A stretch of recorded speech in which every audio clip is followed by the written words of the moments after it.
She was found by police, then vanished. Hours later, on the evening of November 28, 2012, a police officer in Victoria, British Columbia, was called to check on a woman standing outside a hotel. She was barefoot. She was talking to herself. Something was clearly wrong.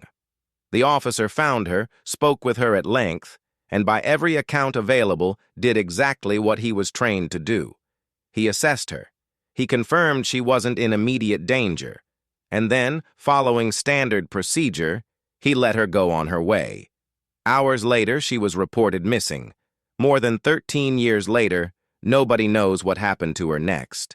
Her name was Emma Fillipoff. She was 26 years old, and her disappearance remains one of the strangest, most quietly unsettling missing persons cases in Canadian history. Not because of what's known, but because of how much was witnessed, and how little of it explains anything. Emma grew up in Perth, Ontario, a small town a couple of hours outside Ottawa. Friends and family describe her as creative, a little restless, the kind of person always chasing the next place rather than settling into one. She had an interest in art, in writing, in the kind of life that didn't fit neatly into one location. In the fall of 2011, she made her way west, eventually landing in Victoria, a small, picturesque city on Vancouver Island, the kind of place people go to slow down, not disappear. By most accounts, her first months there were unremarkable. She found short-term places to stay, picked up odd jobs, and did what a lot of young transplants do, tried to build something out of nothing in a new city. But somewhere in that first year, according to people who knew her, something in Emma's life had shifted. People who spent time with her in this period describe a change, a growing unease, a sense that she was watching over her shoulder in a way she hadn't before.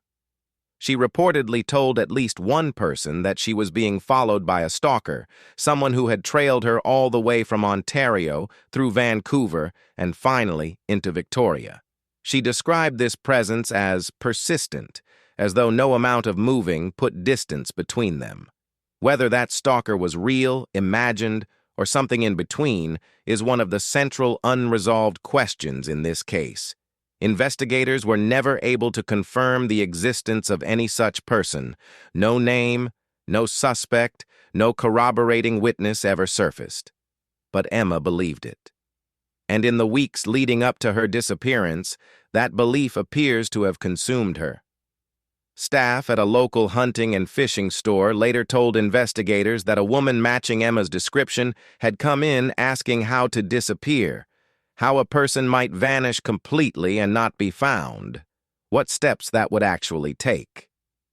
If that woman was Emma, it raises a question that has never been answered. Was she planning to leave on her own terms, to finally outrun whatever she believed was chasing her? Or was she preparing for something she feared was already coming for her, regardless of what she did? By November 2012, Emma's behavior had become noticeable enough that people around the city had started to take notice and to worry. She was seen tearing down her own missing person posters before she'd even gone missing.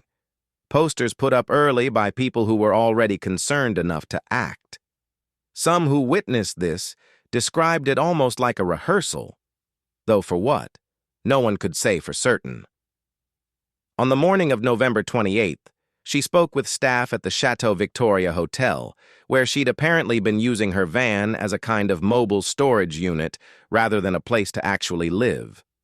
That red 1993 Mazda MPV would later be found parked in the hotel's lot, packed with almost everything she owned: her passport, her laptop, a pillow, clothing, ornaments, even library books she'd recently checked out and hadn't yet returned. It was not the vehicle of someone traveling light, someone planning a quick trip out of town.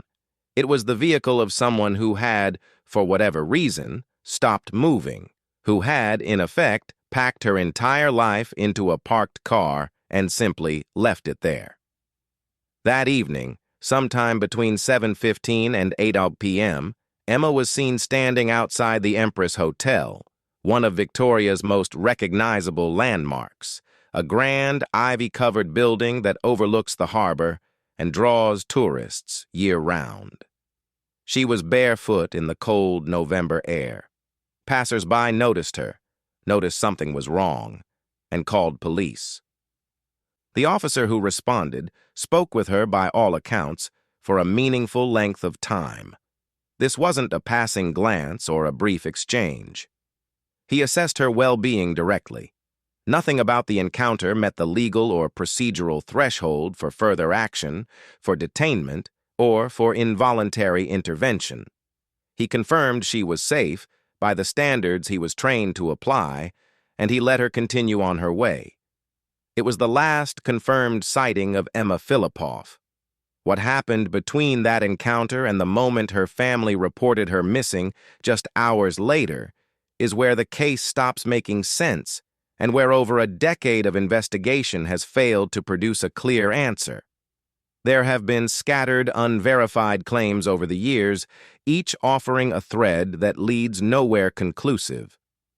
In 2018, 6 years after her disappearance, a man came forward saying that in the early morning hours following that night, he had picked up a young woman matching Emma's description, in visible distress, in the nearby community of Esquimalt. If true, it would mean Emma was alive for at least several hours after her last confirmed sighting, moving further from downtown Victoria rather than staying put. But the tip came years late.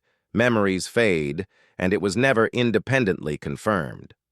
Other reports place a woman resembling Emma in Vancouver's downtown east side in the time after her disappearance, one of Canada's most difficult and heavily surveilled urban areas, notorious for its strange visibility problem, a place where a person can be seen by hundreds of people every day and still, functionally, disappear into the crowd. One individual later claimed, somewhat boastfully, to have stood next to Emma as she tore down her own missing person poster in that neighborhood. He offered no further details when pressed. He expressed no interest in the reward being offered for credible information, which investigators have long treated as a red flag against his own credibility. None of these leads have ever been substantiated. None of them have led anywhere concrete. The Victoria Police Department has never closed this case. It remains an active file with their Major Crimes Unit, and every year, on the anniversary of her disappearance, they renew the public appeal for information, hoping that time and distance might loosen a memory that wouldn't come forward before.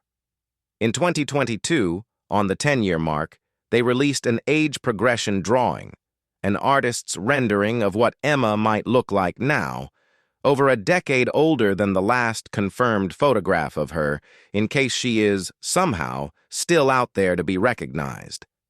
That image raises the case's most basic, unresolved question. Is Emma Fillipoff dead, or is she somewhere alive, hiding from a threat no one else could ever confirm existed, or simply choosing, deliberately and completely, to never be found again? Her mother, Shelley Fillipoff, has spent over a decade refusing to let the case go quiet, giving interviews, maintaining a public information campaign, and pushing to keep her daughter's name in front of investigators and the public alike. In January 2026, a 6-part documentary series called Barefoot in the Night is set to premiere, timed deliberately to Emma's 40th birthday, chronicling the search in detail with participation from the Victoria Police Department itself and interviews with those who knew her best. Whether that renewed attention finally produces the one tip that breaks this case open or simply adds another chapter to a file that's been open for over a decade remains to be seen. What's certain is this. A woman was seen by police, assessed as safe by every standard they were trained to apply, and sent on her way into the November night. Hours later, she was gone. And in the 13 years since, the paper trail simply stops. Not with an ending, not with a resolution, but with a silence that has never once been explained.